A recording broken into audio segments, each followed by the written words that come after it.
Hello, welcome to Wheel Talk. I'm Recappa Sedai. Today we are going to celebrate Matt Cauthon's top 10 moments in the Wheel of Time. Yes! I love Matt. Usually.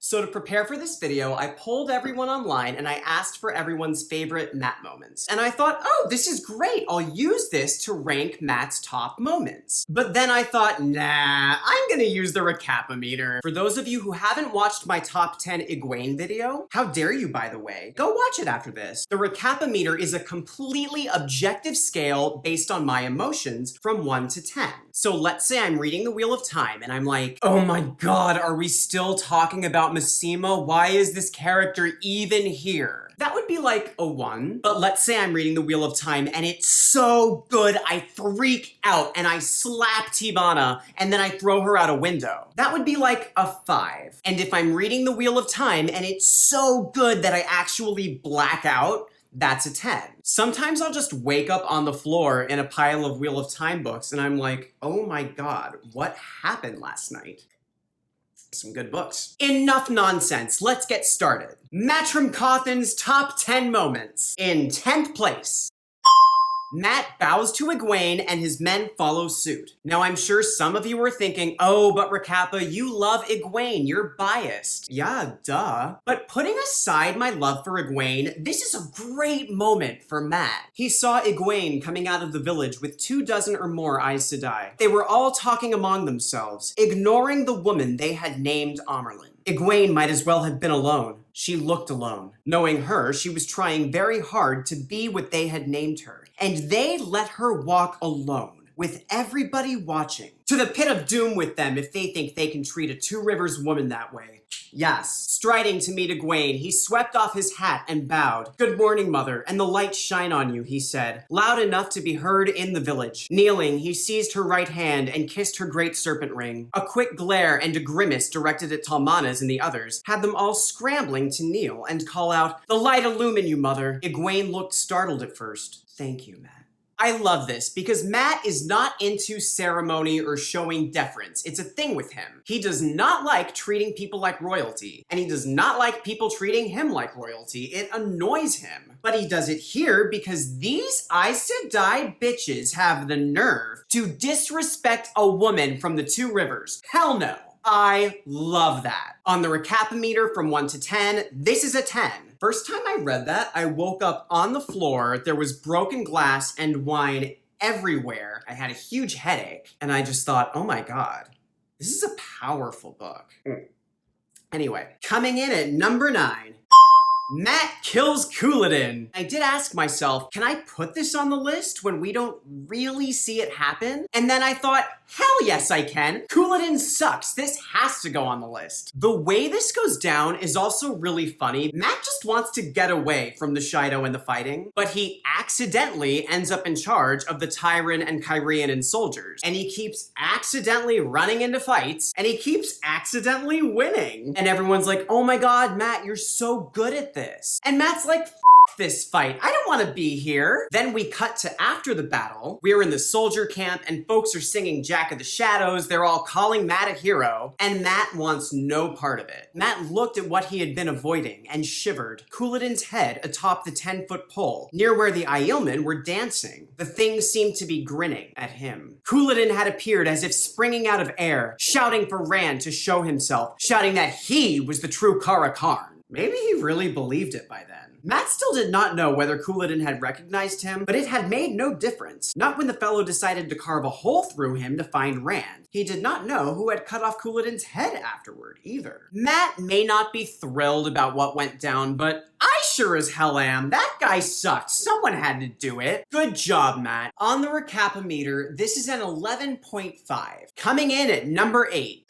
Hinder Stabbed. It's basically the movie Groundhog Day, except everyone keeps killing each other. Matt, Talmanas, and friends have stopped in Hinder Stabbed. Matt is trying to get supplies for the band. Food, ale, all of it. And the people are like, no, absolutely not. Also, you need to leave by sundown. Instead, Matt plays dice until it's almost sundown. He loses a ton of money, and now everyone wants to play with him. And Talmanas is like, dude, something is wrong with this place. We need to go. Matt's like, I'm almost done. I know what I'm doing. And he bets this big chest full of gold. The people don't have enough to bet against him. And Matt's like, well, I guess you're gonna have to put those supplies I wanted on the table. And the mayor's like, fine, but I'm rolling. The mayor rolls for Matt, and Matt wins. Yay! But then the sun goes down, and that's when the screaming starts. Oh.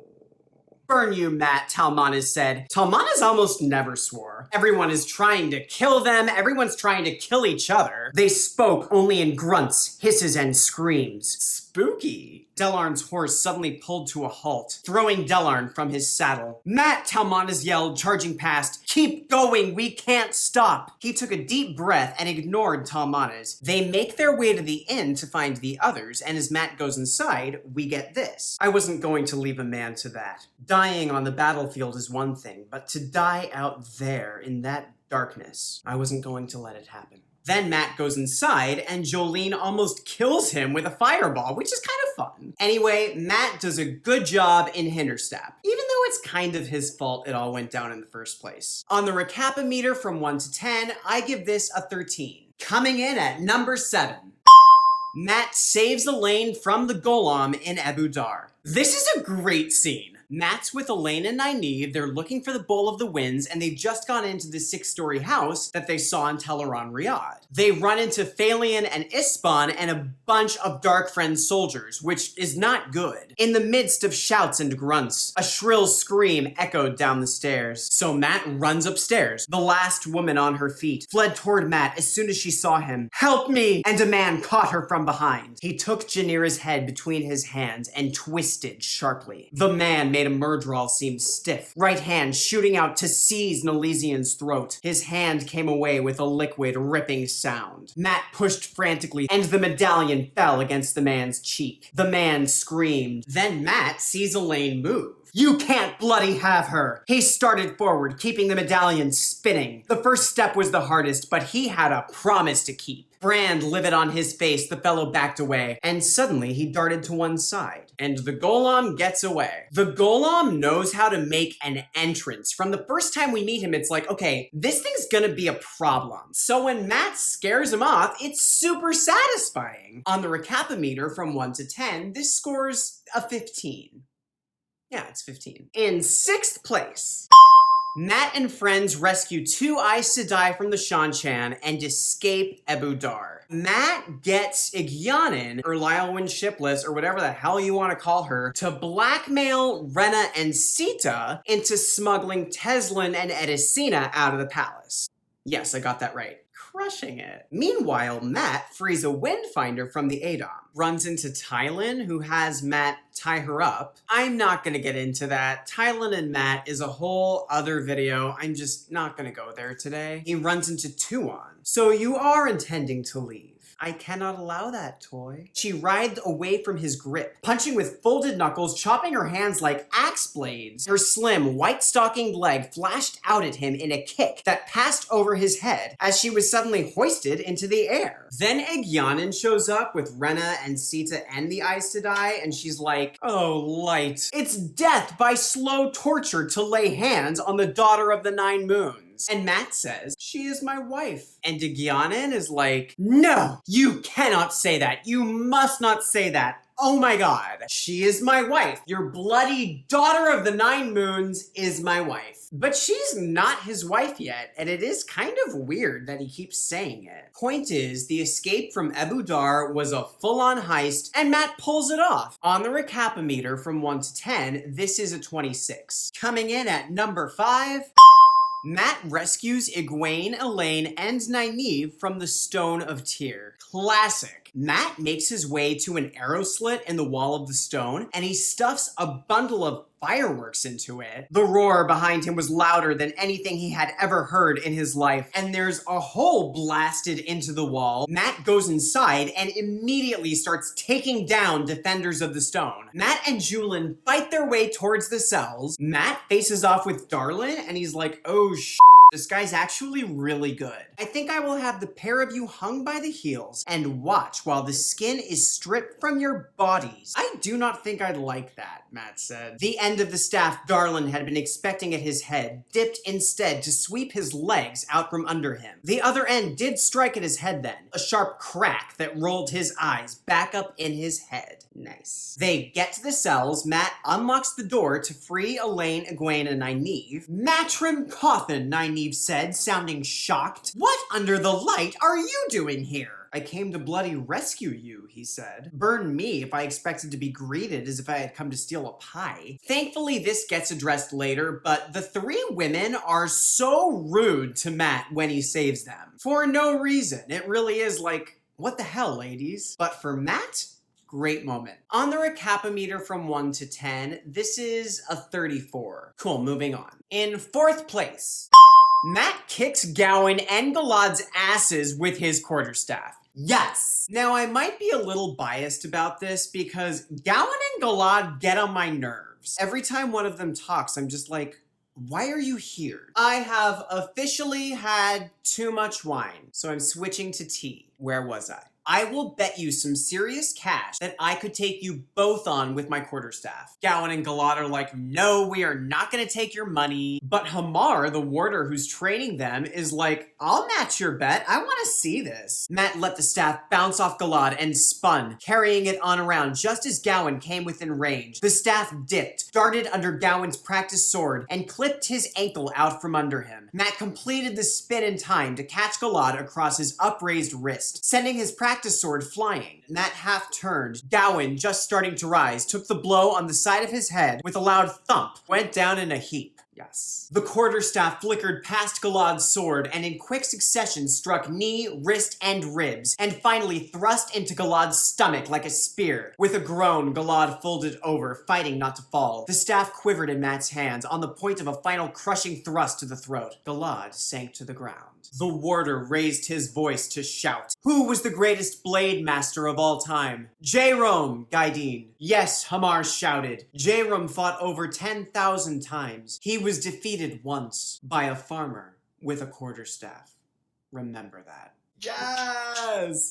So good. On the Recappa meter, this is a 51. We've come to the top 3. Hooray! In 3rd place, MATRIM Cauthon commands the last battle. I'm sure some of you are like, Recappa, you cannot condense the entire last battle into one item on this list. Watch me. Matt's luck has been set up throughout the series, and it pays off in a huge way here. First time I read this, I was like, oh, that's why Matt's lucky. He's the perfect person to lead an impossible battle. He's also the only person who can lead thanks to the Foxhead medallion, but that's also great payoff. Love it. Everything Matt does in the last battle is fabulous, but here are some highlights. The battle opened to him 10 steps ahead of what was occurring. Gareth Bryn is a dark friend. I need absolute control of our armies right now. Send to Egwene and warn her that Bryn is trying to lose this battle. Nice! After he takes charge, Matt has a conference with Egwene, Elaine, and the sitters. A last stand, Matt said softly. All of us together, at one place where the terrain favors us. That sounds desperate, Elaine finally said. Elaine, we're dead unless we choose one place to stand, gather together, and fight. One last toss of the dice. Later, Matt changes his battle plans, and Elaine's like, what the hell, Matt? Matt says, if the Forsaken are using compulsion on people in our camps, they probably have a few spies in our meetings. I suppose so. So they know our plan. Our great plan that we spent so long preparing. They know it. Demandred becomes convinced he's Lews Therin in disguise. Only a man with the experience of an ancient was so masterly at the dance of battlefields. No man from this age had lived long enough to learn the details with such care. And then later, Demandred's like, this is the end. Lews Therin, Demandred boomed. Come face me. I know you watched this battle. Fight! I sure am growing tired of that man, Matt said. Anyway, Matt does a great job in the last battle. I love it. third place. On the Recappa meter from 1 to 10, this is a 192. Okay, in second place, get ready for it.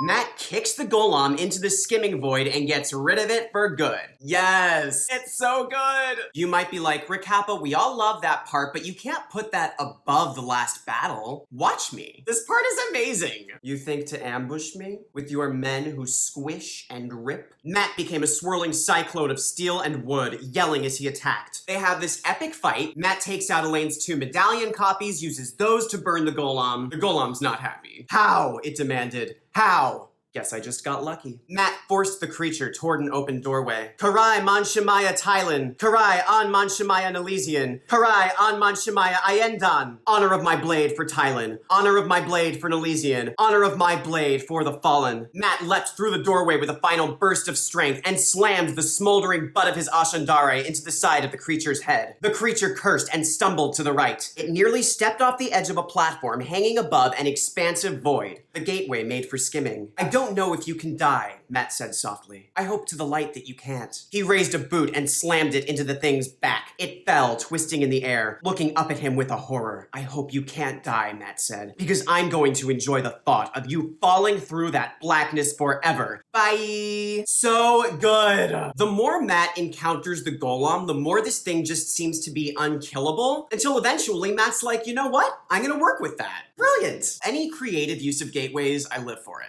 On the Recappa meter from 1 to 10, this is a 512. Get it, Matt? Okay, we've come to it. MATRIM Cauthon's #1 moment in the Wheel of Time. You know what it is. Matt rescues Moiraine from the Aelfin and the Eelfin. Yes! I remember finishing the Gathering Storm. Towers of Midnight wasn't out yet. I was like, Matt didn't save Moiraine. How long do I have to wait before Matt saves Moiraine? What the hell? Tor released a teaser trailer for Towers of Midnight. There's a lot of Moiraine just petting a horse during a thunderstorm. May the light keep you safe, and perhaps I will see you again soon, Moiraine.